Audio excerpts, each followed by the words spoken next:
مہدی کا ظہور کب ہوگا، امام مہدی کون ہیں اور کب دنیا میں آئیں گے، تفصیل سے بتا دیں۔ دیکھیں، ہمیں رسول اللہ صلی اللہ علیہ وسلم کی جو صحیح حدیث سے ملتا ہے وہ اتنی بات ملتی ہے کہ آپ صلی اللہ علیہ وسلم ہی کے نسب میں حضرت مہدی ہوں گے، ان کا نام آپ صلی اللہ علیہ وسلم کے نام جیسا ہوگا، قریش میں سے ہوں گے، اور جس دور میں آئیں گے وہ حضرت عیسیٰ علیہ السلام بھی انہی کے بعد فوراً نازل ہوں گے، اس دجال بھی اسی وقت ظاہر ہوگا۔ یہ تینوں چیزیں ایک ہی وقت پہ ہوں گی، دجال، حضرت عیسیٰ علیہ السلام اور حضرت مہدی۔ اور حضرت مہدی دمشق میں مسجد میں نماز کے لیے کھڑے ہوں گے کہ اچانک حضرت عیسیٰ علیہ السلام فرشتوں کے کندھوں پہ ہاتھ رکھ کے دمشق کے مینار پہ اتریں گے، پھر وہاں سے سیڑھیوں سے نیچے آئیں گے کیونکہ دارالاسباب میں داخل ہو چکے ہیں۔ حضرت مہدی ان سے کہیں گے کہ آپ نماز پڑھائیں، وہ انکار کریں گے۔ حضرت مہدی کی اقتداء میں حضرت عیسیٰ علیہ السلام نماز پڑھیں گے اور پھر دونوں کی اقتداء میں جہاد ہوگا۔ تو مجاہدین کے امام ہوں گے حضرت مہدی۔ اتنی بات ہمیں معلوم ہوتی ہے، چند باتیں اور ہیں روایات میں جو ملتی ہیں۔ یہ ہمیں ڈیٹ نہیں بتائی گئی ہے، سن نہیں بتایا گیا، سال نہیں بتایا گیا، اس بارے میں صدیوں سے لوگ پیش گوئیاں کر رہے ہیں کہ فلاں سن میں آئیں گے، فلاں سن میں آئیں گے۔ بڑے بڑے لوگوں نے پیش گوئیاں کی ہیں جو 100% غلط ثابت ہوئی ہیں۔ تو اب بھی لوگ پیش گوئیاں کر رہے ہیں کہ 2025 میں آئیں گے، کوئی کہہ رہا ہے 2030 میں آئیں گے۔ تو گورنمنٹ کی طرف سے کوئی پابندی نہیں ہے، کوئی بھی کچھ بھی کہہ سکتا ہے۔ نبی صلی اللہ علیہ وسلم نے اس کو مبہم رکھا ہے، صحابہ نے مبہم رکھا، نہ صحابہ نے نبی سے تاریخ پوچھی، نہ مہینہ پوچھا، اور نہ نبی نے بتایا۔ اور ایسی چیزوں میں اسلام اس کو مجمل ہی رکھتا ہے، کیونکہ وہ مہینہ آتا اور اس مہینے میں کوئی بھی اٹھ کے مہدی کا دعویٰ کر دیتا تو کنفیوژن پیدا ہو جاتی نا۔ اس لیے ہمیں اس پر مبہم ایمان ضروری ہے، مجمل ایمان ضروری ہے۔ مبہم تو نہیں کہیں گے، مجمل۔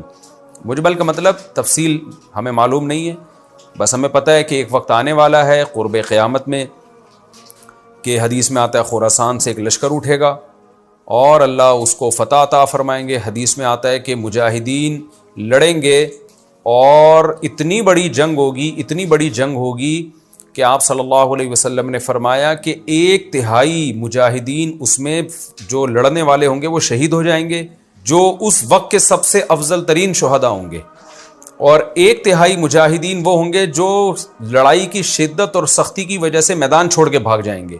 یہ وہ لوگ ہوں گے جن کی اللہ کبھی بھی توبہ قبول نہیں کرے گا، اور 1/3 ہوں گے جن کو اللہ دنیا پہ غلبہ عطا کرے گا، کفر پہ غلبہ عطا کرے گا۔ تو یہ اس وقت پھر حضرت مہدی کی قیادت میں جہاد ہوگا اور پوری دنیا میں امن قائم ہو جائے گا۔ حضرت عیسیٰ ابن مریم بھی اسی وقت نازل ہوں گے، دجال کو قتل کریں گے، اور ایک اور دفعہ، یعنی ایک دفعہ تو اسلام دنیا میں غالب آ چکا ہے، تو ایک اور دفعہ اسلام حضرت مہدی، حضرت عیسیٰ ابن مریم کے ذریعے پوری دنیا میں غالب آ جائے گا، اور ہر طرف خیر ہی خیر ہوگی، جزیے کا نظام ختم ہو جائے گا، اور اللہ تعالیٰ اپنی برکتوں کو کھول دے گا، آسمان کی برکتیں، خوب بارشیں برسیں گی۔ ایک روایت میں آتا ہے، ترمذی کی روایت ہے، اتنے بڑے بڑے انار پیدا ہوں گے کہ اس کے چھلکے کو لوگ سائبان کے طور پہ استعمال کریں گے، ایک ایک انگور کا دانہ کئی لوگ نچوڑ کے پئیں گے، یعنی برکتیں اللہ کی طرف سے ایسی کھل جائیں گی، تو پوری دنیا میں امن ہوگا۔ تو یہ جو نبی صلی اللہ علیہ وسلم کی جو بعثت تھی نا، آپ صلی اللہ علیہ وسلم کی، وہ کیا تھی؟ قرآن میں آتا ہے لِيُظْهِرَهُ عَلَى الدِّينِ كُلِّهِ۔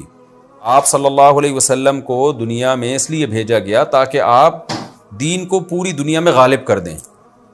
تو ایک دفعہ تو یہ بنو امیہ کے دور میں، اور بنو عباس، اور پھر خلافت عثمانیہ، یہ جو مسلمانوں کی خلافتیں چلی ہیں، تو بنو امیہ اور بنو عباس کے دور میں تو اسلام پھیل گیا تھا، پوری دنیا، جتنی بھی مہذب دنیا تھی اس میں اسلام ہی اسلام تھا، یعنی اسلامی حکومت تھی۔ سب مسلمان نہیں تھے لیکن حکومت اسلامی تھی، سب مسلمانوں کے زیر سایہ تھے۔